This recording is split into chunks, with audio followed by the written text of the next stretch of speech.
Yes, wandugu wapendwa, habari yenu, habari ya usiku ya leo.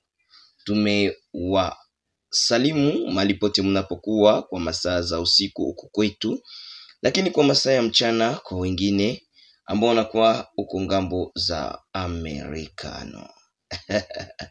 Nikisema jambo kwenu nyote mnaokuwa pamoja nasi, jambo kwenu nyote mnaokuwa pamoja nasi, na jambo kwenu nyote mnaoikaa chonjo kwa kumsikiliza Kolomboka mwenyekiti mwenyewe. Ni mimi kabisa bila shaka hapa kwenye mikrofoni ya Oli Official. Ni mimi bila shaka kabisa nikikupa moja kwa moja habari yetu ya kila wakati. Yani nikwambie tu ya kwamba wazalendo wanajiunga tena fasi moja pamoja na FARDC wakipigana na M23 wote kwa pamoja, na kusema ya kwamba inabidi kabisa tukae pamoja kwa umoja kama vile watoto wa budongo ya Kongo, na tukatale mawasiliano yoyote ile na adui. Yani katika renyo ambao walikuwa nayo ngambo mbalimbali za udongo wa Sud Kivu, walikuwa na renyo ya huko ngambo za Walungu. Kulikuwa wakuu wengi sana wa general, kulikuwa wa shefu ambao wanashimamia wazalendo wa rade huko ngambo za Walungu. Kulikuwa Simba Wankutu, kulikuwa Maheshe, kulikuwa Josue, kulikuwa na wengi sana ambao kabisa hatuwezi kuwasabia wote maana, lakini wote wanajua kwamba tumewapenda sana. Hawa ni watu ambao wanapigania nchi yao na wanamwanga damu yao kwa ajili ya nchi yetu ya kidemokrasia ya Kongo. Mimi ni wako yule ambao unayemjua wakufa na kuzikana, na mimi ni Kolomboka mwenyekiti mwenyewe mbele ya mikrofoni ya Oli Official. Ndugu yangu mpendwa ambao unanisikia hapa kwa muda huu, tuko tunaongea Mudaka huko ngambo za Mudaka, huko ngambo ku epe inera balifukuza batoto bote ku masomo, bana bambia murudie kuma nyumba sababu vijana walionekana mali hapa kwenye epe inera huko ngambo za inera ni huko ngambo za Mudaka kule kabisa, ambapo kabisa watoto hawakusoma leo kwa sababu vijana wetu walionekana huko, na wakaambia M23 kama muko banaume mukuye sasa tuoneshane hapa kianaume. Unaona kama mambo ni hatari ndugu yangu, mambo ni hatari sana tena sana kabisa. Watu wengi hawajajua wazalendo ni wanani, lakini nataka kuwajulisha kwanza wazalendo. Baada nataka kusema kidogo kwa ajili ya hawa ndugu zetu kabisa, watoto wa inchi, watoto wa budongo ya Kongo. Yani hawa ndio ambao Kongo iliwazaa kabisa, ilizaa wanaume ambao wanatetea udongo wao, wakitetea rahia, wakitetea inchi yao. Yani wazalendo ni wale ambao wanakuwa na uzalendo ndani yao. Yani unaweza ukasema uko mzalendo lakini hauna uzalendo ndani yako, sababu unapokuwa mzalendo ni sharti ionekane ndani ya matendo, ndani ya masemi, ndani ya macho, ndani ya damu na mishipa. Yani nikwambie, unaposema kwamba wewe mzalendo, tarajia kufanya matendo ya kizalendo. Yani mzalendo auwe mtu bila hatia. Hii ni kitu cha kwanza. Mzalendo anachunga rahia na mali yake. Mzalendo anapigania nchi mpaka damu inamwangika. Mzalendo akule rushwa. Mzalendo ni mtu ambaye anapenda nchi yake zaidi kuliko mambo yote. Mzalendo ni yule ambaye anayefaa kwa kupigania nchi yake, na zaidi ya yote mzalendo haiko tretre ama msaliti. Hii ni kiini kikubwa cha uzalendo. Sasa kuna watu wanasema uzalendo ama mzalendo, lakini hawajui kiini cha mzalendo ni nani. Tena mzalendo ni kundi kubwa, si kundi ya kijeshi tu. Na hii uzalendo iko hata ndani ya bapatriote, ndani ya watu ambao kabisa ni wapatriote du Congo, ambao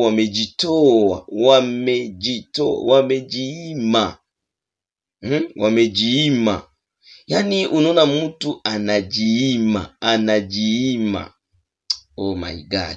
Unaona mtu anasema mimi nimejiima maharagi nilipashwa kula kunyumba, nimeitoa kwa ajili ya wandugu zetu wanaokuwa huko porini, ili kwamba wao wapate kukula. Kuna mtu mmoja aliyenilomba namba za huyo mama aliyekuwa anapigwa kwa ajili ya bira ya maharagi. Alikuwa na njaa na mtoto wake, lakini amekamatwa iko anachuma maharagi, mwenzake mama anampiga sasa kuna mtu mwenye ananilomba namba za ule mama, lakini mimi sina namba zake. Yule yeyote anayekuwa na namba zake huko Nyiragongo, yeyote anayekuwa na namba zake anipatie hazo, aniandikie ku WhatsApp yangu. Ataponda hapa kubanandika Oli Official, na unapoipata uitie pale, baadaye tuongee naye, kisha tumsaidie ule mama, sababu inaonekana kabisa huyu mama ana matatizo. Nuna yani inasikilikana, kwa sababu kusudi mama na mtoto watoke nyumbani waende wakachume maharagi, yani maharagi na wapigwe. Nuna hii ni kitu moja ambayo haikufurahisha kabisa. Sasa mimi pamoja na huyu ndugu ambaye amesema ya kwamba anataka namba zake, tunaitaka, nami naitaka, ili kwamba mahali popote anapokuwa nimfikishie tane mfiske kopo moja ya unga ama ya sukari, na itakuwa vizuri sana mahali pote alipo, sababu ni lazima tuwe na upendo Wakongomani, nasema ansigle. Unapokuwa Kinshasa, unapokuwa Lubumbashi, unapokuwa Kindu, unapokuwa Maniema, unapokuwa Ozwele, unapokuwa wapi kule Ituri, unapokote kwenye uko Mkongomani, na ni sherti tuwe na upendo. Tuwe na umoja, upendo, tuwe na masikilizano. Hii kitu itatufaa kabisa katika maisha yetu, ndugu zangu. Hii kitu itatufaa sana katika maisha yetu tukiwa na upendo, na tufurahie kubeba wengine mbele kwa maono yao. Wakati ambapo wazalendo wamekubali kutoa mwili, damu na nyama, kwa nini tusiwasaidie? Kwa nini tusiwasapoti? Tuwatie mikono kabisa, nao tuambie musonge mbele, muendelee mbele. Lakini zaidi ya yote tunawaambia hivi, waje wakatusaidia 2028 ukuwe hata wazalendo wangapi benye wanapostile ku presidence, benye wanapostile ku gouvernorat, benye wanapostile ku député. Donc tuwachague, maana tunataka ulinzi bora, na tunataka kabisa nchi yetu iongoke vizuri. Kuna mtu mmoja aliniambia seme kusudi Kongo ipate amani inabidi Mungu ashuke. Nikamwambia hapana. Ndiyo tuna haja ya Mungu kujimplike mu probleme yetu, lakini kusudi Kongo iwe libere totalement inabidi umoja kwanza. Union fait la force.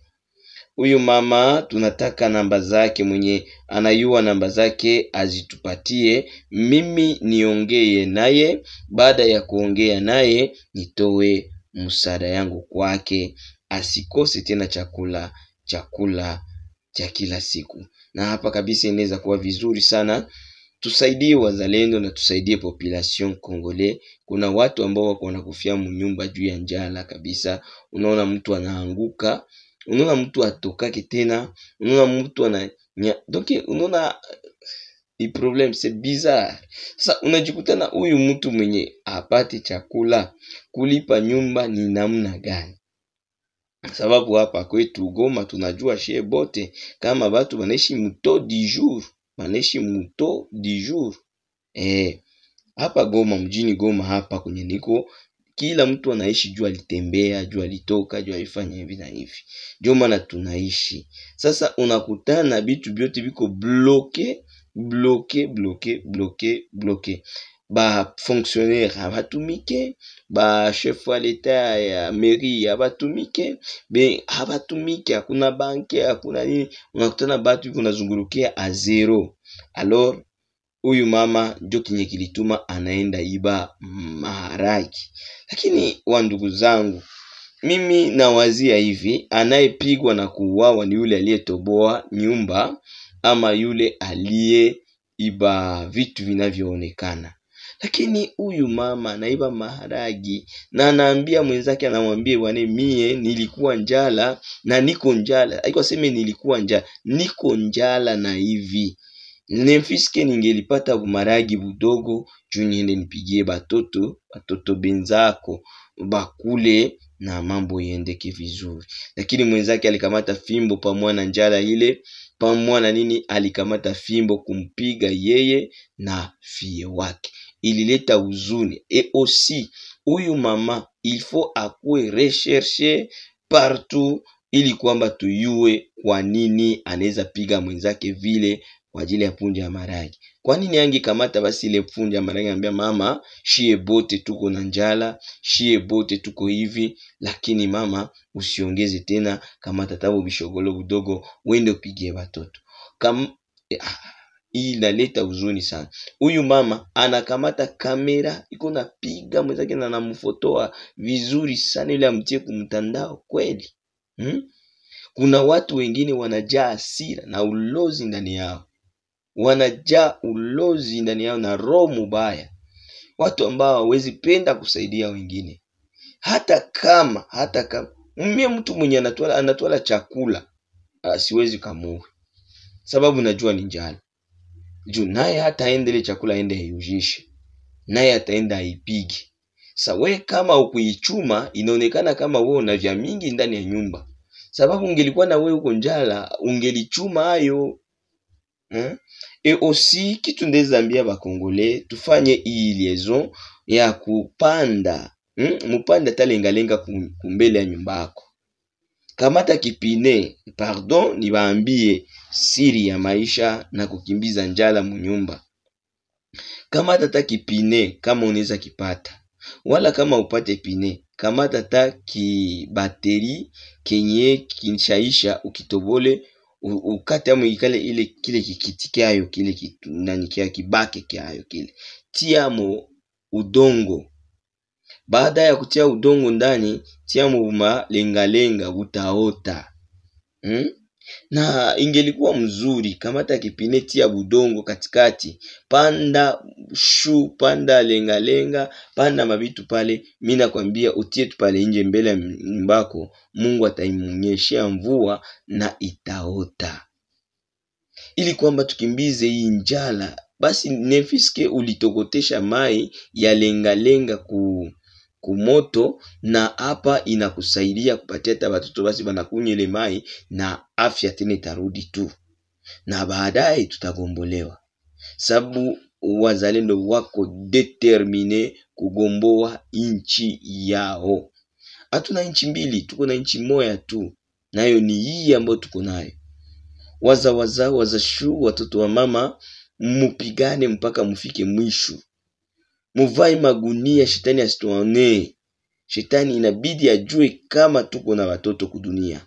Huyu shetani mwanapitia mwaba M23. Inabidi ajue kama tuko na watoto hapa kudunia. Ni mimi wako Kolomboka. Ukitaka kuingia ndani ya kundi letu ama kuingia ndani ya familia yetu, mahali ambapo tunaongea vitu vyote sasa wazi, mahali ambapo tunaongea. Leo tulikuwa na deba ya bien sana. Leo tulikuwa na deba kabisa ya mzuri, tena ya mzuri, aussi tulikuwa na information za mzuri. Wazalendo wanaungana pamoja na FARDC wakisema ya kwamba wanaenda kupigana pamoja na adui bila shaka.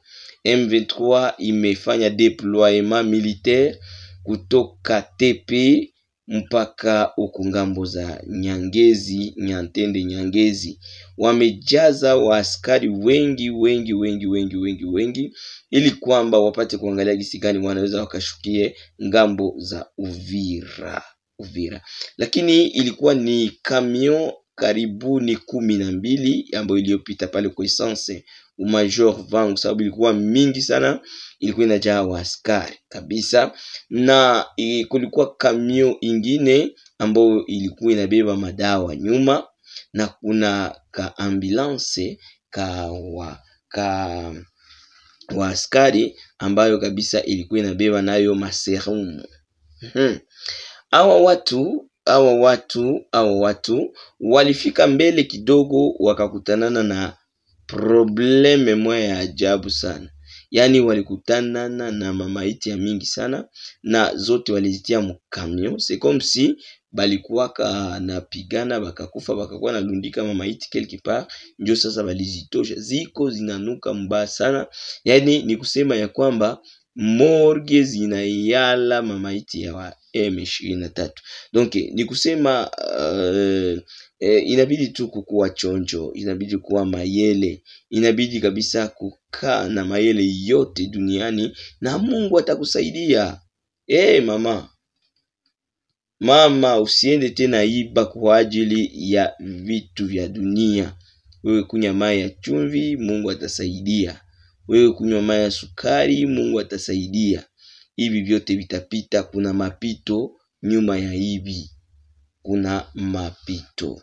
Mama, ukipata gisi uniandikie nimero zako, wewe uliyepigwa, uniandikie namba zako, na hapa kabisa tunataka tutowe kakitu nefiske bunga ya mtama basi, nao kule uji basi inatosha, si vile, wala kamfuko kamoja kama makala basi, na usikie kama unaota moto. Yani asili yetu sisi ni kusaidiana na kusaidia Wakongomani. Na ni hivi Biblia inasema tusaidiane sisi kwa sisi. Ili kwamba tupate kujenga ufalme wa mbingu. Ni vile kabisa. Wandugu wapendwa, mnanifuata kwa muda huu kabisa, nimekuwa hapa mbele yenu nikiwaambia ya kwamba uko ngambo za Walungu kabisa kunaonekana mapambano ilikuwa mengi zaidi, lakini wazalendo wamefanya renyo tangu jana na leo wamefanya renyo kubwa kabisa, wakisema ya kwamba tuko ba reserviste, tuko ba VDP, na kabisa katika VDP wetu hatuwezi tukaitike adui akamate udongo wetu. Tuko tunaangalia sasa kama amekuja kukamata udongo wetu, na sisi tunaangalia tutakuwa wapi kesho. Yani kesho yetu itakuwa namna gani? Basi Mkongomani ambao unanisikia, jiulize tu na wewe, bana kamata kwenu, bana wafukuza nyie, au wana okipele mafasi. Waone kama ni injustice, aone kama ni probleme yenye ko très sérieux. Wandugu wapendwa, tuvae magunia, tupiganie nchi yetu. Unaweza kupigana kwa ngambo yote. Unaona mimi hapa ninavaa magunia kabisa, nikipigana pamoja na jeshi za giza hapa kwenye microphone. Na wengi wamenitukana, lakini nasema mutatukana, lakini tutashinda tu. Wengine wanasema kisi wanataka, na mimi naambia mseme. Watasema mchana na usiku watalala. Watasema mchana na usiku kisha mimi nasonga njo mbele. Yani wao watabakia tu wakisikia wivu ya kwenye unafika, na weye uko unasonga mbele. Ndugu yangu, lazima tuangalie gisi gani tunaweza tukagomboa nchi yetu katika mambo yote. tunaweza kugomboa nchi yetu katika habari za ardhi, tunaweza tugomboe nchi yetu katika habari za akili, tunaweza tugomboe katika finance, pesa, tunaweza tuigomboe katika hali mbalimbali. Na zaidi ya yote tusiangalie tu vita, tuangalie na hali za watu wanaishi je nyumba zao. Eske probleme iko nini kwa hii nafasi yote ambayo adui ameisha kuokipe? So ni ile ambayo kabisa sote lazima